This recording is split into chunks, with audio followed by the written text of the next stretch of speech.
असम के मुसलमान अब मुस्लिम विवाह और तलाक पंजीकरण अधिनियम 1935 के तहत शादी का या तलाक का रजिस्ट्रेशन नहीं करवा सकते। ऐसे में सवाल है कि फिर वो क्या करेंगे।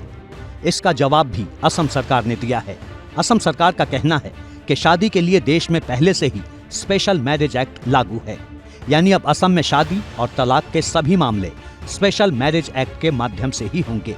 देखिए, आसाम के मुख्यमंत्री का एजेंडा बड़ा साफ नजर आ रहा है। सिर्फ मुस्लिम्स को कैसा टारगेट किया है, उनका ये एजेंडा है। मैं मुख्यमंत्री साहब से अनुरोध करूंगा कि आसाम के फ्लड्स के अंदर जो लोगों का नुकसान हुआ है उसकी भरपाई करिएगा। ये घटिया राजनीति छोड़िएगा। ओवैसी की पार्टी का मानना है कि असम सरकार मुसलमानों को टारगेट कर रही है, जबकि असम सरकार कह रही है कि बाल विवाह को रोकने के लिए ये फैसला जरूरी था। ऐसे में ये भी सवाल उठता है कि जो मुस्लिम रजिस्ट्रार मुस्लिम विवाह और तलाक पंजीकरण अधिनियम 1935 के तहत रोजी रोटी कमाते थे, अब उनका क्या होगा। इन 94 मुस्लिम रजिस्ट्रार को 2 लाख रुपए का मुआवजा देकर हटा दिया गया है।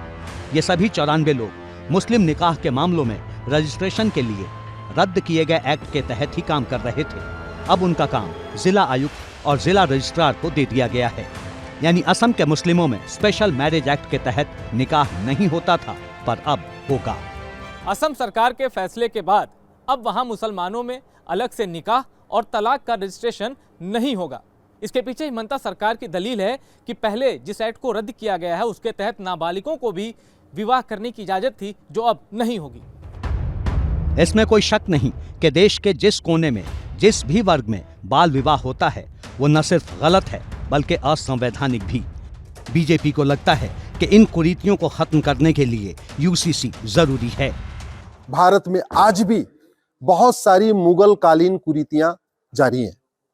जो भारत में कुरीतियां आई उनके खिलाफ कानून बना, लेकिन जो मुगल कालीन कुरीतियां आई उनके खिलाफ कानून नहीं बना। जब उत्तराखंड सिविल कोड बन जाएगा तो उत्तराखंड में इन कुरीतियों के लिए कोई स्थान नहीं होगा।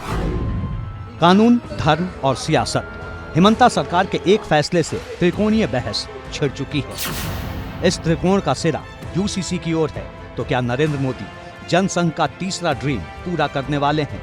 वाह, बहुत मुश्किल है, बहुत मुश्किल। लेकिन उत्तराखंड और असम में जो हो रहा है वो संयोग नहीं, सोचा समझा प्रयोग है।